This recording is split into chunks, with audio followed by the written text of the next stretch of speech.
Hello students, कैसे हैं आप लोग।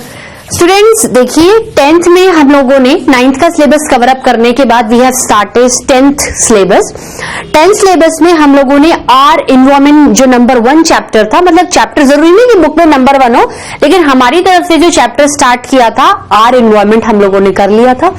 पिछली क्लास में हमने उसे पूरी तरीके से कंप्लीट भी कर लिया था। देखो, अब जिस तरीके से मैं आपको हमेशा पावर बूस्टर क्लास लिखवाती हूँ, आज मैं आपको उसकी पावर बूस्टर क्लास नहीं बताऊंगी। Actually I will tell you after 1 or 2 days या आफ्टर 1 or 2 लेक्चर्स, ठीक है, क्योंकि मुझे अभी उसमें कुछ स्पेशल पॉइंट्स डालने बाकी हैं, तो मैं आपको उसको पूरी तरीके से प्रिपेयर करके पावर बूस्टर क्लास आपको 1 या 2 लेक्चर में करवा दूंगी, ठीक है। आज हम एक नया चैप्टर स्टार्ट करने वाले हैं जिसका नाम है लाइफ प्रोसेसेस। स्टूडेंट्स ध्यान में रखिएगा, it is one of the most important chapter of your biology, क्योंकि आप अपनी बॉडी से रिलेटेड जो भी पढ़ोगे, आप अपनी जो भी बॉडी से रिलेटेड पढ़ने वाले हो, वो सारा इस चैप्टर में आ जाएगा। आप अपनी लाइफ को प्रोसीड करने के लिए, आगे बढ़ाने के लिए, सरवाइव करने के लिए जो भी प्रोसेसेस करते हो, वो सारे आपको पढ़ने हैं। सर से लेके पैर तक दिन ब दिन आप हजारों प्रोसेसेस करते हो जिससे कि आपकी लाइफ स्पैन क्या हो, आगे बढ़े। ऑब्वियसली हम लोग सरवाइव करने के लिए तो इस अर्थ पर है, लेकिन ठीक है, अर्थ के में आपको बायोटिक एबायोटिक कंपोनेंट्स मिलते हैं, दे आर इंटर रिलेटिंग, पर एक पर्टिकुलर ऑर्गेनिज्म को अपनी लाइफ सस्टेन करने के लिए भी खुद की बॉडी में ऐसी एक्टिविटीज करनी पड़ती हैं जिन्हें लाइफ प्रोसेसेस कहते हैं। इस चैप्टर में आपकी पूरी बायोलॉजी की समरी आ जाएगी। आप इसमें डाइजेशन पढ़ लोगे, आप इसमें रेस्पिरेशन पढ़ लोगे, आप इसमें सर्कुलेशन पढ़ लोगे, एक्सक्रीशन पढ़ लोगे, रिप्रोडक्शन पढ़ लोगे, ग्रोथ एंड मूवमेंट पढ़ लोगे, रिप्रोडक्शन और कंट्रोल एंड कोऑर्डिनेशन, मतलब कुछ भी नहीं बचेगा। ऑब्वियसली ये चैप्टर आपके काफी लंबे लेक्चर्स को कवर अप करेगा, लेकिन स्टूडेंट्स अगर इस चैप्टर की ग्रिप आपके हाथ में आ गई ना, बाकी चैप्टर्स तो आप यूं निकाल लोगे। सब कुछ बॉडी से रिलेटेड, अगर आप एक इंस्पायरिंग डॉक्टर हो, if you want to become a doctor in the future, आपको अपनी बॉडी से रिलेटेड चीजों के बारे में पता होना चाहिए। मेरी बॉडी में क्या चलता है, मेरी बॉडी किससे बनी हुई है, सेल आएंगे, टिश्यू आएंगे, ऑर्गन सिस्टम आएंगे, फाइनली दी लिविंग ऑर्गेनिज्म। तो लिविंग ऑर्गेनिज्म किन किन चीजों से बना हुआ है और वो कौन सी चीजें आपस में इंटर रिलेट होकर काम करती है, सब कुछ मैं कह रही हूं ना। बायोलॉजी से रिलेटेड प्लांट्स को छोड़ दो, एनिमल्स से रिलेटेड जो जूलॉजी होती है, भाई आपकी बायोलॉजी 2 पार्ट्स में डिवाइडेड है, बॉटनी एंड जूलॉजी, जो कि 11th-12th में स्टूडेंट्स प्रेफर करते हैं, ठीक है। 10th तक तो क्या है, आपको ओवरऑल साइंस पढ़नी रहती है, physics, chemistry, biology along with other all the subject including Hindi, English, Sanskrit, SST वगैरह वगैरह। लेकिन 10th के बाद आप एक सब्जेक्ट लेते हो, if you want to take PCM, physics, chemistry, maths, then you are going to become an engineer. And if you are taking physics, chemistry, biology, मतलब you want to go in the bio stream like biotechnology, pharmacy, doctor, dentist, physiotherapist, ayurvedic doctor, homeopathic doctor, whatever the profession you want to seek in your future times. लेकिन आप पढ़ोगे यही बार बार चीज। हो सकता है मैं जो आपको आज पढ़ाने वाली हूं, आप अपनी हायर क्लासेस में सिर्फ उसका ब्रॉड वर्जन पढ़ोगे, लेकिन कॉन्सेप्ट आपका वही होगा जो मैं आज आपको स्टार्ट करवाऊंगी। So student, let's write the heading. क्या पढ़ने वाले हम? We are going to discuss a new chapter of a 10th standard, that is life processes, जिसका वेटेज भी बहुत है एग्जामिनेशन में। हमेशा हर साल ऐसा कोई एग्जाम नहीं है, चाहे आप नॉर्मल सीबीएसई के एग्जाम ले लो, या आप एनटीएससी, एसटीएससी, या आप एक प्री नीट का जो एग्जाम ले लो, ऐसा कोई एग्जाम नहीं है जिसमें लाइफ प्रोसेसेस से रिलेटेड क्वेश्चन नहीं पूछा गया। तो it is a very very important chapter for you students, ठीक है।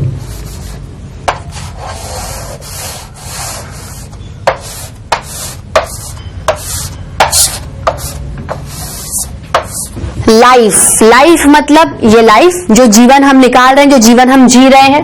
प्रोसेसेस मतलब कोई प्रोसीजर, प्रोसेसेस मतलब कोई प्रोसीजर कि भाई इस प्रोसेस में पहले ये स्टेप होगी, फिर ये स्टेप होगी, फिर ये स्टेप होगी, मतलब एक अरेंज वे में किसी चीज को होना प्रोसेसेस कहलाता है। पहले मैं इतनी बड़ी हेडिंग नहीं डालती थी, लेकिन हमने पैटर्न थोड़ा सा चेंज करा है कि heading actually reflect the backbone of chapter. जितनी भारी हेडिंग लिखोगे ना, उतना ज्यादा दिमाग आपकी हेडिंग पे बार बार जाएगा। जितनी हेडिंग पे बार बार जाएगा, उतने अच्छे से आप चैप्टर को क्या करोगे, इमेजिन कर पाओगे कि एक्चुअली इस चैप्टर में हम पढ़ने क्या जा रहे हैं। First we are going to discuss about life. What do you mean by life? What do you mean by living organism and what is the comparison of living organism with the non-living organism? मैं कह रही हूं मैं एक living organism हूं, मैं जीवित प्राणी हूं और टेबल रखी हुई एक नॉन लिविंग ऑर्गेनिज्म है। ठीक है, मैं ये नहीं कहूंगी कि मरी हुई प्राणी है। ठीक है, ऐसा नहीं है कि लिविंग ऑर्गेनिजम्स भी अपने, देखो मुझे भी कभी ना कभी मरना है, सबको कभी ना कभी मरना है। ठीक है, तो कहने का यह मतलब है कि जब भी हम लाइफ स्पैन में होते हैं, when we are actually in the life span of our life, what is the difference between living and non living, या लाइफ का होना या लाइफ का नहीं होना क्या दर्शाता है आपके सामने। देखो, मैं अपनी लाइफ को जीती हूं क्योंकि मैं एक लिविंग ऑर्गेनिज्म हूं। टेबल कोई लाइफ नहीं जीती क्योंकि वो एक नॉन लिविंग ऑर्गेनिज्म है, जबकि इन्वायरमेंट में मैं भी एग्जिस्ट कर रही हूं, वो भी एग्जिस्ट कर रही है। ठीक है, देखो मैं एक लिविंग ऑर्गेनिज्म हूं। चलो स्टार्ट करते हैं, मेरी टाइम टेबल को देखते हैं। सुबह से जो भी प्रोसेसेस, जो भी मैं स्टेप्स फॉलो करती हूं अपनी लाइफ के स्पेन को आगे बढ़ाने के लिए। देखो, मैं सुबह उठी, ठीक है, उठने के बाद मैंने ब्रश किया, ब्रश करने के बाद मैं फ्रेश हुई, मैंने बाथ लिया अच्छे से, ठीक है, मैंने हेयर वॉश किया, मैंने बढ़िया सा तैयार होकर मैं निकली। ठीक है, फिर मैं जैसे ही नहा के बाहर आऊंगी या मैंने शॉवर लिया, उसके बाद मैं क्या करूंगी, मुझे भूख लगेगी, मैं क्या करूंगी, ब्रेकफास्ट करूंगी। ठीक है, मैंने फूड खाया, ठीक है, मैं कंटिन्यूस सांस भी ले रही हूं, I am continuously intaking the oxygen and exhaling the CO2। ठीक है, फिर मेरी बॉडी में ब्लड सर्कुलेशन भी अच्छा हो रहा है। ऐसा थोड़ी कि मेरा हार्ट पंप करना बंद कर गया, मैं तो मर गई। ठीक है, सर्कुलेशन हो रहा है। Then after some time I feel that I have to remove the unwanted waste matter from my body.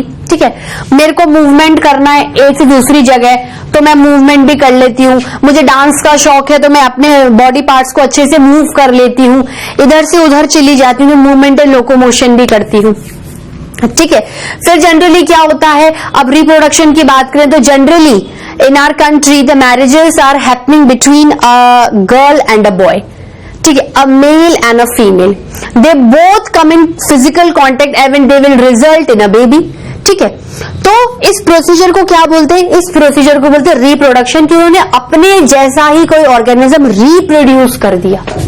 तो ये जो चीजें मैं आपको बताती जा रही हूं, ठीक है, अब जैसे मैं छोटी थी तो मेरी हाइट बहुत कम थी, फिर धीरे धीरे मेरी ग्रोथ हो गई, मेरी हाइट बहुत अच्छी हो गई। ठीक है, मेरे माइंड का डेवलपमेंट हुआ। फर्स्ट क्लास में मेरा माइंड फर्स्ट क्लास के हिसाब से चलता था, लेकिन आज मैं एक डॉक्टर हूं, मैं आपको पढ़ा रही हूं तो मेरा दिमाग उस हिसाब से चल रहा है। मैं खुद के लेक्चर्स को भी समझ सकती हूँ, मुझे पता है कि मुझे आपको क्या बताना है और आप भी मुझे अच्छे से इंटरप्रेट कर पाते हो। ठीक है, कि भाई इस पॉइंट पे मैम ये बोल लेती है, इस पॉइंट पे मैम ऐसे समझा देती है, उनकी हैंडराइटिंग ऐसे है, वो इस तरीके से लिखती है, आप भी इंटरप्रेट कर रहे हो मेरी बात को। ठीक है, आपका दिमाग 10th स्टैंडर्ड के हिसाब से बढ़िया चल रहा है, मैं आपसे और बड़ी हूं, मेरी लाइफ में और ज्यादा डेवलपमेंट हुआ, एक्सपीरियंस हुआ, तो मुझे कुछ और चीजों की भी नॉलेज है आपसे ज्यादा, वो आपको भी हो जाएगी जब आपकी एज बढ़ जाएगी। ठीक है, तो ये जो बातें मैं आपको रोजमर्रा, आप बोल रहे हो कि मैम ये तो आप रोजमर्रा की लाइफ में बता रही हो, तो रेगुलर सबके साथ होते, भूख मुझे भी लगती है, मैं भी खाना खाता हूँ, मैं भी नहाता हूँ, कपड़े धोता हूँ, और उसके बाद मैं ना रनिंग करता हूँ, मैं मूवमेंट करता हूँ, मेरी ग्रोथ अच्छी हो रही है, मेरे मूड में फ्लक्चुएशंस हो जाते हैं, मुझे कोई गर्म चीज लग जाती है तो मेरा हाथ जल जाता है। Means whatever the things I'm telling you, या whatever the things are going in your everyday life, ये क्या है, लाइफ के प्रोसेसेस। प्रोसेस क्या होता है, ये एक स्टेप हुआ, इससे इंटरलिंक दूसरा स्टेप हुआ, फिर इंटरलिंक तीसरा स्टेप हुआ, ऐसे करके प्रोसेस चलता रहता है। और यही प्रोसेस रोज आपकी लाइफ में क्या होता रहता है, चलता रहता है। रोज आप खाना खाते हो, रोज आप सांस लेते हो, रोज आपका ब्लड पंप करता है, वो जो आप खाना खा रहे हो उन चीजों को वो वेरियस बॉडी पार्ट्स में सर्कुलेट करता है, ट्रांसपोर्ट करता है। रेगुलर आप अनवांटेड वेस्ट मैटर बॉडी से बाहर निकलते हो, एक्सक्रीशन करते हो, रेगुलर मूवमेंट करते हो, डांस करते हो, कूदते हो, फांदते हो, जंपिंग, सब कुछ करते हो। आप पढ़ते हो तो you are actually using your brain, you are coordinating the neurons. ठीक है, तो इस तरीके से ये जो भी चीजें मैं आपको प्रैक्टिकली रोज बता रही हूं, जो आप रेगुलर अपनी लाइफ में करते हो, उन्हें क्या बोलते हैं? Life processes. And that is the heading, that is the name of our chapter itself. ठीक है, ये लाइफ प्रोसेसेस। अब देखो एक क्वेश्चन उठता है, ये जो रेगुलर का काम हम कर रहे हैं लाइफ प्रोसेसेस, ये करना क्यों जरूरी है? To survive in this planet earth, to survive in this planet earth we have to, it is mandatory. Mandatory मतलब करना ही पड़ेगा। We have to perform all these life processes regularly, जब तक मेरे पास मेरी लाइफ है। जिस दिन मैं मर जाऊंगी, जिस दिन मैं डेड हो गई, उस दिन देखा जाए तो मैं एक नॉन लिविंग क्रिएचर में बदल जाती हूं। मेरे अंदर ये कोई भी प्रोसीजर फॉलो नहीं होंगे। लेकिन जब तक मैं लिविंग हूं, मुझे ये प्रोसेसेस रेगुलरली करने पड़ेंगे, हर थोड़ी देर में करने पड़ेंगे, जिससे कि मेरी लाइफ क्या होती जाए? बढ़ती जाए, सस्टेन होती जाए, मैं एक हेल्दी सक्सेसफुल लाइफ को अचीव कर सकूं।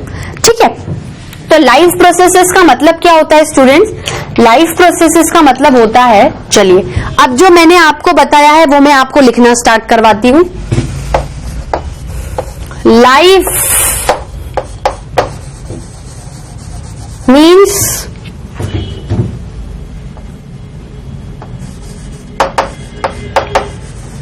Living span.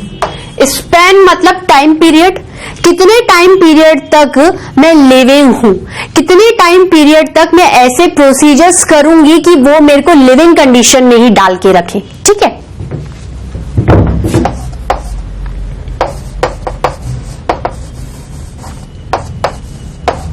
Living span sustained, living span sustained and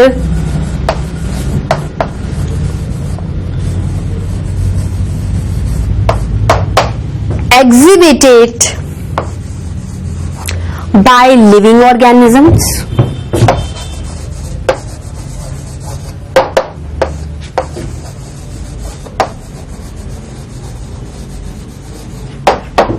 by living organisms. अब कौन कौन आएंगे लिविंग ऑर्गेनिजम्स में students?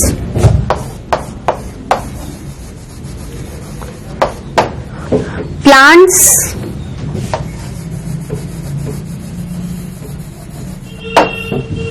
Animals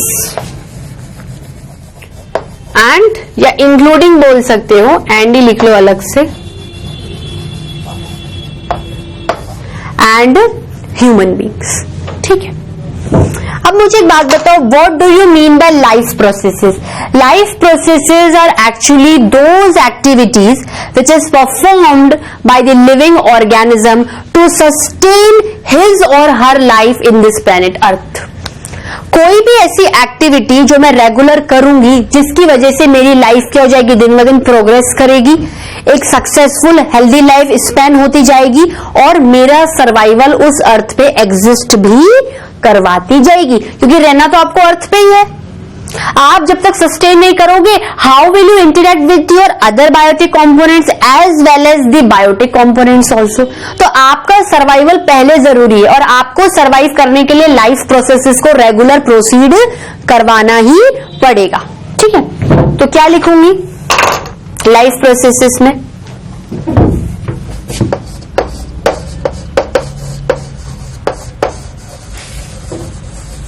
life processes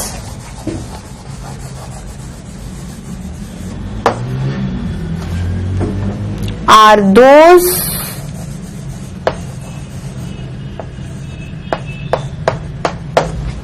life processes are those activities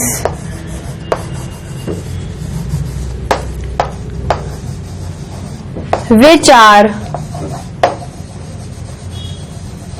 performed. Life processes सिर्फ और सिर्फ लिविंग बीइंग परफॉर्म करेंगे, नॉन लिविंग बीइंग्स कभी परफॉर्म नहीं कर पाएंगे। विच आर परफॉर्म्ड बाय दी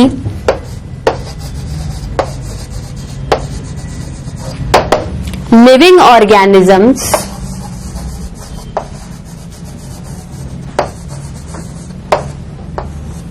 ठीक है, by the living organism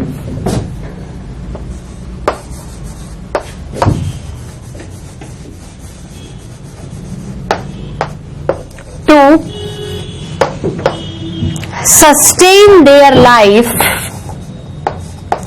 to sustain their life on earth। बात समझ आई? चलो अब यहां से क्या लिखेंगे, यहां से यहां पॉइंट आता है, इफ लिविंग ऑर्गेनिज्म, जब तक लिविंग ऑर्गेनिज्म ये लाइफ के प्रोसेसेस फॉलो नहीं करेंगे वो अदर लिविंग ऑर्गेनिजम्स के साथ नहीं इंटरेक्ट कर सकते और अदर जो नॉन लिविंग कंपोनेंट्स है इन्वायरमेंट के उनके साथ भी इंटरेक्ट नहीं कर सकते और वो इन्वायरमेंट को बैलेंस करने में अपना कंट्रीब्यूशन क्या करेंगे, नहीं देंगे। तो ये लाइफ प्रोसेसेस होना बहुत जरूरी है एक लिविंग ऑर्गेनिज्म की लाइफ में। तो if living organism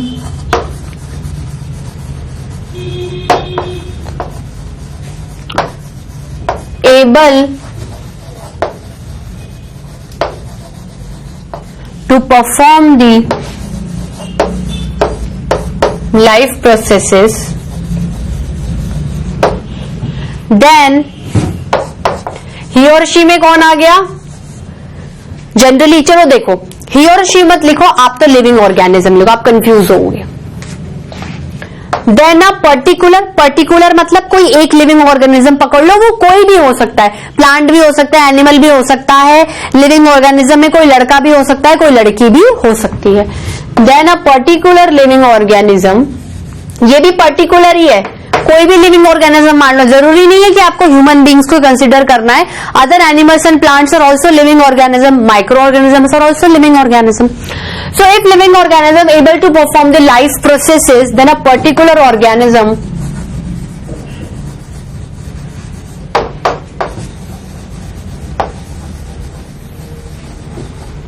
can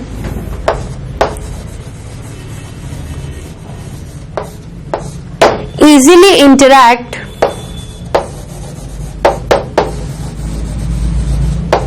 with other living organism, with other living organism। और अब देखो मैं नॉन लिविंग नहीं लिखूंगी, मैं एबायोटिक कंपोनेंट्स लिखूंगी, क्योंकि ये थोड़ी कि मुझे टेबल से भी इंटरेक्ट करना है, मेरे को तो एयर वाटर सॉइल से इंटरेक्ट करना है, ठीक है। और आप ना टर्मिनोलॉजीज को ध्यान रखो, अगर आप ऐसे गलत टर्मिनोलॉजीज लिखोगे तो एग्जामिनर क्या कर देगा, एग दे देगा, मतलब 0 नंबर दे देगा। और other abiotic components of environment.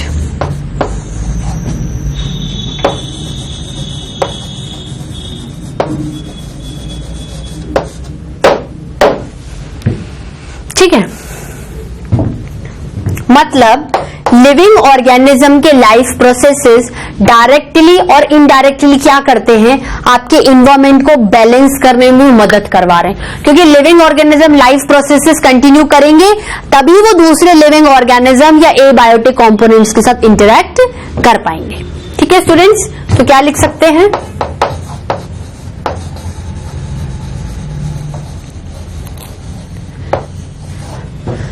Life processes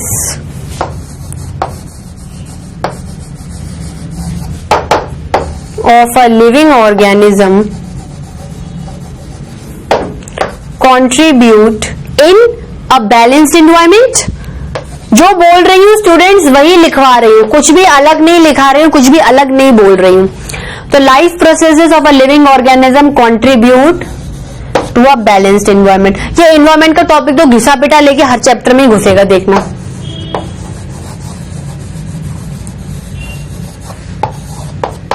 balance environment, ठीक है। इसको क्या करिए, आप ब्रैकेट में बंद करिए, this is very important.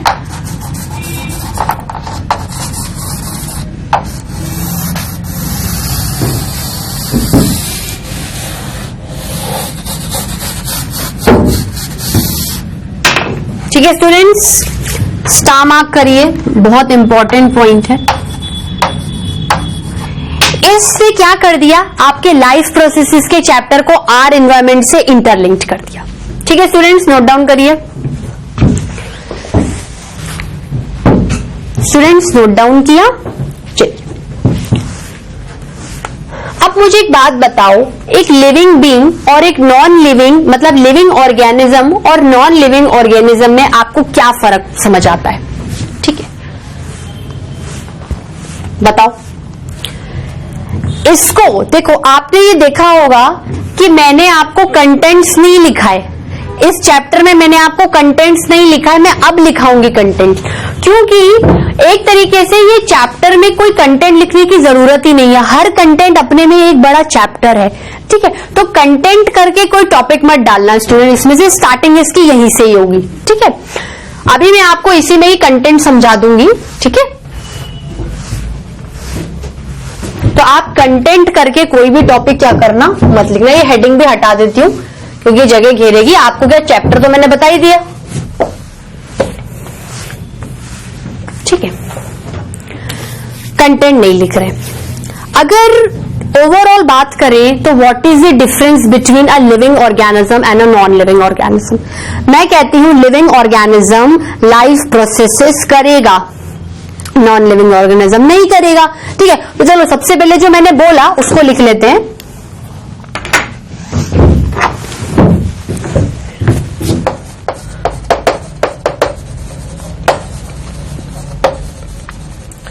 Living organism proceeds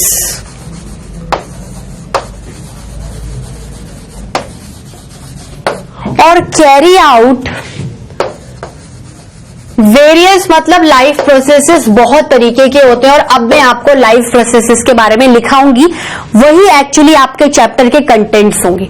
तो मैं वहां पर क्या लिख दूंगी, कंटेंट लिख दूंगी, इसलिए स्टार्टिंग में कंटेंट लिखने की कोई नीड नहीं थी, वो डबल डबल बार क्या होता था, रिपीट ही हो जाता।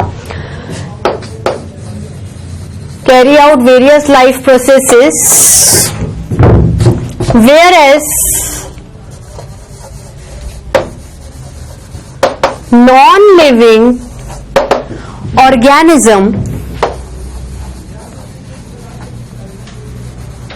non-living organism not able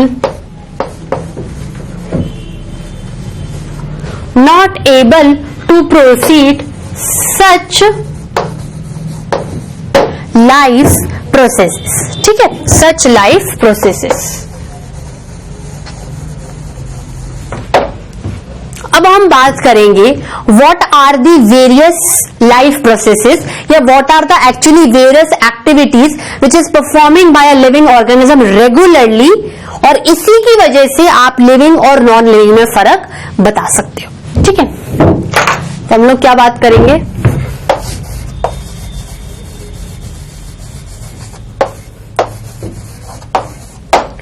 various life processes are as follows, are as follows। ठीक है,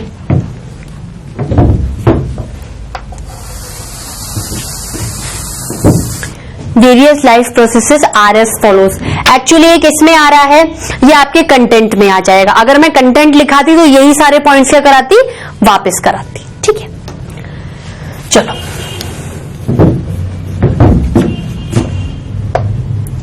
पहला लाइफ प्रोसेस क्या आएगा? पहला लाइफ प्रोसेस होगा, आपकी लाइफ कब प्रोसीड होगी, जब आप में एनर्जी होगी कोई काम करने के लिए। एनर्जी किससे आएगी, खाना खाने से। खाने में क्या खाते हो, फूड खाते हो। क्या खाते हो, फूड खाते हो। ठीक है, तो बात करें, देखो हम जैसे जैसे लाइफ प्रोसेसेस कंटिन्यू करवा पाएंगे, देखो एक चीज हमेशा ध्यान रखना, लाइफ प्रोसेसेस कौन प्रोसीड करवाता है, बॉडी। बॉडी किसकी बनी हुई है, सेल की। ग्रुप ऑफ सेल टिश्यू बना लेते हैं, ग्रुप ऑफ टिश्यू ऑर्गन बना लेते हैं, group of organ organ system बना लेते हैं, और ऑर्गन सिस्टम फाइनली क्या बना लेते हैं, ऑर्गेनिज्म। और इन सब के एसोसिएशन से ऑर्गेनिज्म क्या प्रोसीड करता है, लाइफ प्रोसेसेस। तो पहले हम लोग क्या करेंगे, ये चार्ट बनाएंगे। ठीक है, सेल की ग्रुपिंग, टिश्यू बनाती है,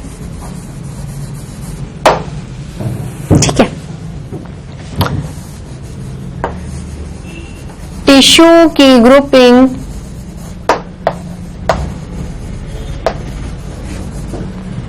ऑर्गन बनाती है।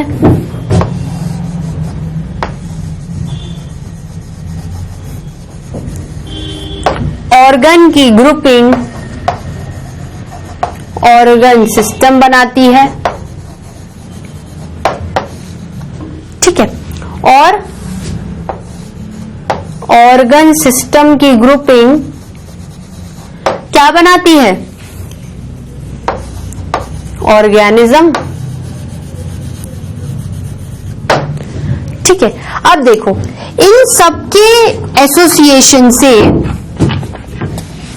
इन सबके म्यूचुअल काम करने से आपका ऑर्गेनिज्म क्या प्रोसीड करता है? आपका ऑर्गेनिज्म लाइफ प्रोसेसेस प्रोसीड करता है, ठीक है। अब देखो इधर लिखते हैं क्या क्या लाइफ प्रोसेसेस प्रोसीड करेगा, क्या क्या लाइफ प्रोसेसेस प्रोसीड करना चाहते हैं आप खुद ही बताओ स्टूडेंट्स। मैं पहला कहूंगी डाइजेशन। डाइजेशन मतलब खाना खाना। आप क्या करते हो, जैसे रोटी का टुकड़ा खाते हो तो बड़ा मॉलिक्यूल, बड़ा टुकड़ा खाते हो, आपकी बॉडी इसे एक्सेप्ट नहीं कर सकती है, इसे एब्जॉर्ब नहीं कर सकती है। और जब तक फूड एब्जॉर्बेबल फॉर्म में नहीं आएगा वो हमें एनर्जी देने लायक भी नहीं बनेगा। मतलब whatever the food you are taking, you have to convert that original form of food into the absorbable energy giving form of food. क्योंकि फूड खाओगे तो एनर्जी मिलेगी, एनर्जी मिलेगी तो वो लाइफ प्रोसेसेस तो करोगे ही, बाकी भी उस एनर्जी से ही करने पड़ेंगे। इसे नंबर 1 पे कौन आएगा? डाइजेशन, क्योंकि इसके पास होगा तभी दूसरों को मिलेगा, ठीक है। तो क्या क्या आएगा?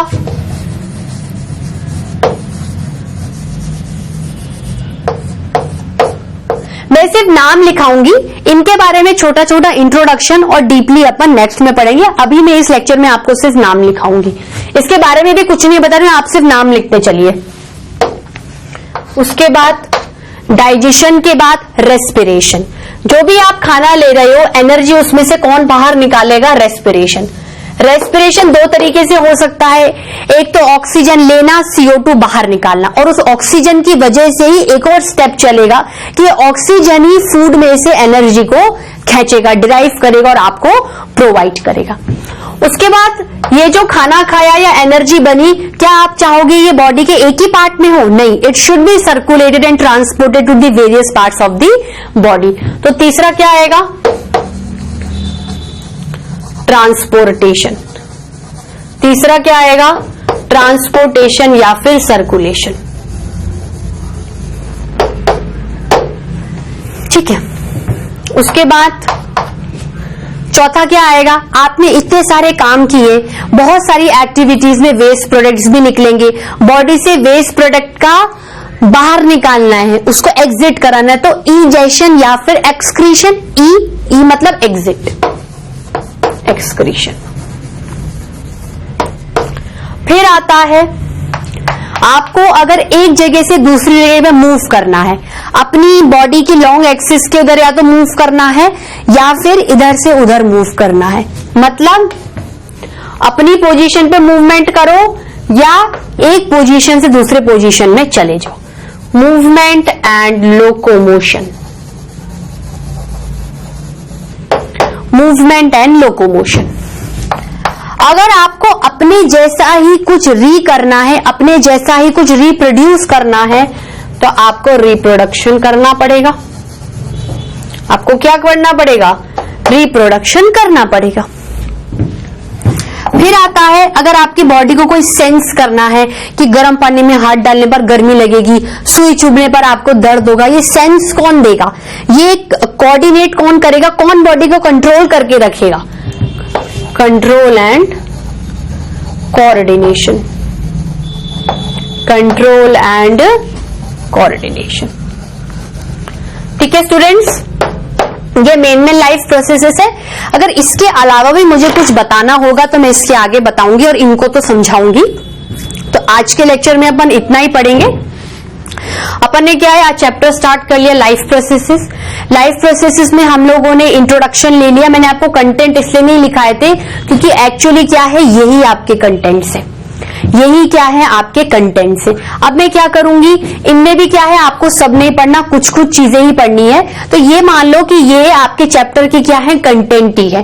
तो अब मैं क्या करूंगी, इनको थोड़ा सा और इलेबोरेट करके इनमें भी बहुत सी चीजें आप पढ़ोगे, जैसे डाइजेशन आप ह्यूमन बींग्स में भी पढ़ोगे, अम्लों में भी पढ़ोगे, पैरामीशियम में भी पढ़ोगे, प्लांट्स में भी पढ़ोगे। Same respiration, transport and excretion. कायदे से देखा जाए तो ये 4 ही आपके सिलेबस में है। फिर जो एक नया चैप्टर आएगा वो कंट्रोल एंड कोऑर्डिनेशन के नाम से आता है। फिर रिप्रोडक्शन एक अलग चैप्टर है और ये भी अलग से ही पढ़ना है। तो बता मैंने सारा दिया है, लेकिन चैप्टर में आपको ये खास 4 चीजें ही पढ़नी है। इन चारों के बारे में आपको किसी छोटे ऑर्गेनिज्म से रिलेटेड भी पढ़ना है, प्लांट से रिलेटेड भी पढ़ना है और ह्यूमन बीइंग से रिलेटेड भी पढ़ना है। मतलब पूरी बायोलॉजी ही पढ़ लोगे इस चैप्टर में। ठीक है स्टूडेंट्स, इसके आगे का नेक्स्ट लेक्चर में लेंगे। Till then bye bye, have a nice day.